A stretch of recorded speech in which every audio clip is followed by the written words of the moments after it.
Un saludo cordial a todos los amigos y amigas de habla hispana y alrededor del mundo. El día de hoy tengo la oportunidad de dirigirme a ustedes y compartir una temática de mucho interés por la coyuntura actual y se relaciona con la vinculación de las diásporas científicas para el desarrollo y en este caso, concretamente con Centroamérica.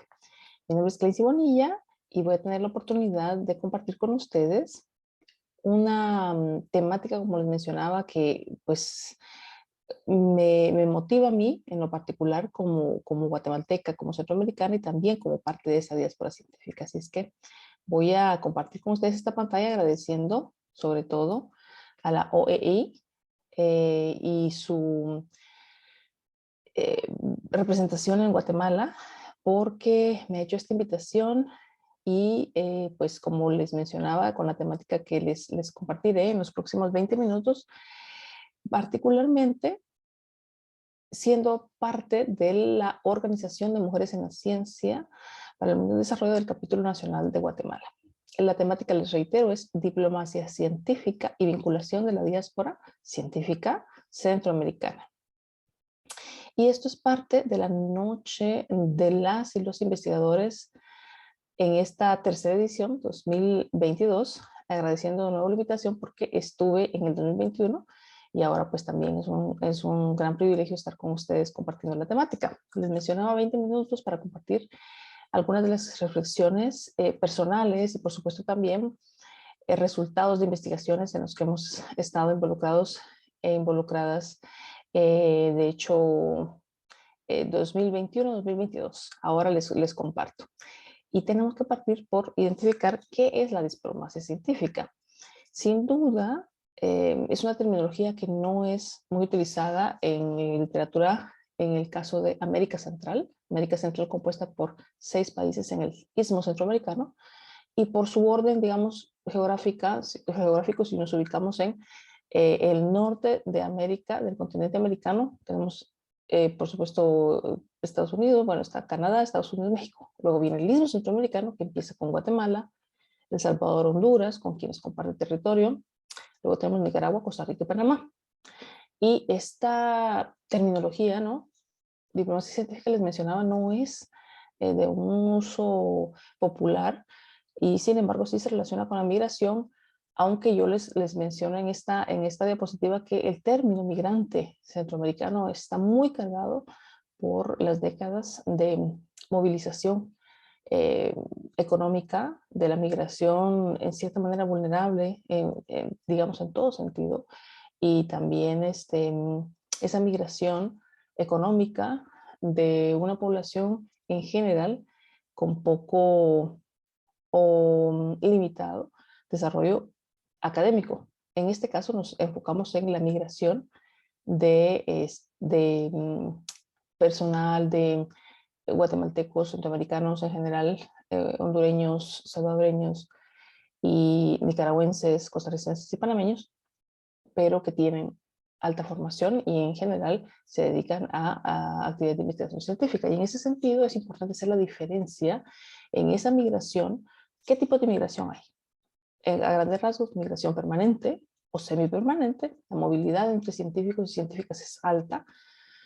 Y sin embargo, podemos también diferenciar entre la migración forzada, la migración renuente y la migración voluntaria. Ya vamos a profundizar en eso, pero yo tomo esta clasificación que propone la profesora Pinso. Y también es importante reconocer que hay una ciencia en el exilio de toda esa diáspora científica que se moviliza debido a conflictos y a guerras, que no es el caso centroamericano. En todo caso, podemos generalizar ese recurso humano altamente educado, centroamericanos con posgrados y con actividades en investigación científica y tecnológica, y que han establecido su lugar de residencia o de trabajo y de estudio en el extranjero. Les mencionaba que estamos produciendo literatura enfocada en Centroamérica porque usualmente la literatura sobre la migración o sobre altamente calificada o la diáspora científica se enfocaba desde los países de destino, y eso significa en general países desarrollados. Y nuestro esfuerzo es reflexionar sobre las condiciones, sobre la realidad de los países de origen, y en este caso los países centroamericanos. Acá les comparto un par de títulos de artículos científicos que publicamos recientemente. El primero relacionado con la vinculación de la diáspora científica guatemalteca y cómo podemos aproximarnos desde el conocimiento compartido y el poder de las redes. Y también una investigación muy reciente, ambas de junio y julio de 2022, relacionados con la diáspora científica hondureña. Y en este sentido, es importante producir literatura, datos duros, investigaciones serias sobre la diáspora científica centroamericana desde la realidad de nuestros países. Siempre voy chequeando por acá cómo avanza el tiempo. Y es importante hacer el cambio de esa lógica de la fuga de cerebros, que es la categoría analítica que predomina en la literatura, en donde se considera que nuestros países en desarrollo, pierden ese recurso humano altamente formado, altamente educado, y sin embargo, pensamos que a través de esa vinculación y de la articulación, no se pierde ese recurso. Hay, en todo caso, ganancia, circulación de cerebros. Es ese cambio de paradigma. Y por eso nos enfocamos de una manera más propositiva en las oportunidades de vinculación y de articulación. Hay avances relativos en dos países, hermanos centroamericanos, Costa Rica y Panamá, con relación a los otros 4 países del Istmo, Guatemala, El Salvador, Honduras y Nicaragua, que tienen rezagos significativos. Y en el caso de nuestra propuesta es la diplomacia científica como lo que se puede hacer como una serie de prácticas y de políticas de ciencia y tecnología y política exterior, es esa interfase entre ciencia y tecnología y también política exterior para vincular a esa diáspora científica centroamericana. En todo caso, lo que se busca es que ese recurso humano valioso que países desarrollados luchan por atraer y por retener, sea mapeado, conocido, identificado por parte de nuestros países de origen, saber dónde están esos centroamericanos y centroamericanas haciendo investigación, haciendo actividades de producción de conocimiento, y que ese conocimiento sea pertinente para el desarrollo de nuestros países, que sabemos que por múltiples indicadores tienen grandes rezagos en términos sociales y económicos. Y así como conocemos que hay avances en la diplomacia comercial, libre comercio, todo el tema de el intercambio de bienes y servicios, la diplomacia cultural, la marca país, y por supuesto el tema de nuestras representaciones musicales, artísticas, vamos a analizar cómo podemos relacionarnos internacionalmente con centroamericanos y centroamericanas, pero enfocados en ganancias y también vinculaciones propositivas para cerrar las brechas en la ciencia y la tecnología. Yo por acá les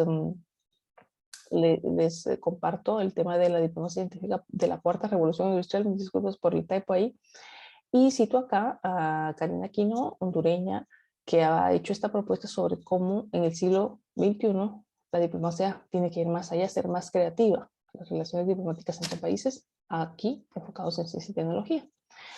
Vamos avanzando en 10 minutos ya de nuestra participación.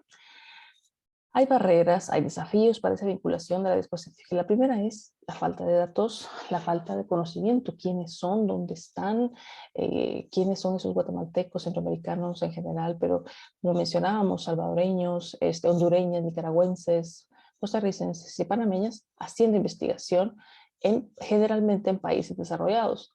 Y es importante saber qué hacen. Y acá, por ejemplo, volvemos a ese avance que tiene Costa Rica, por ejemplo, con Tico Talent y con el mapeo de la diáspora científica costarricense, que es una especie de ejemplo y de avances que tiene la región en este aspecto. También es importante identificar qué pueden hacer las universidades centroamericanas, qué hace el CESUCA, ¿no? El Consejo Superior Centroamericano, para identificar dónde están esos centroamericanos y centroamericanas altamente educados haciendo investigación científica por el mundo y caracterizarles, hacerles ese seguimiento. Y para eso, les reitero, tiene que haber una participación de la política exterior de nuestros países. También es importante construir colaboraciones estables y de confianza, porque como Centroamérica hemos estado, en todo caso, involucrados en relaciones de cooperación internacional, en construcción de relaciones de alianzas y colaboraciones con países amigos. Sin embargo, muchas veces esta cooperación ha sido aleatoria, muchas veces improvisada, y en el caso de la ciencia y la tecnología se requiere algo sistemático, una aproximación seria y, como mencionaba, sostenida en el tiempo. Entonces sí se requiere establecer colaboraciones estables y de confianza y reconocer las asimetrías y las brechas que hay en nuestros países como países de destino, perdón, de origen.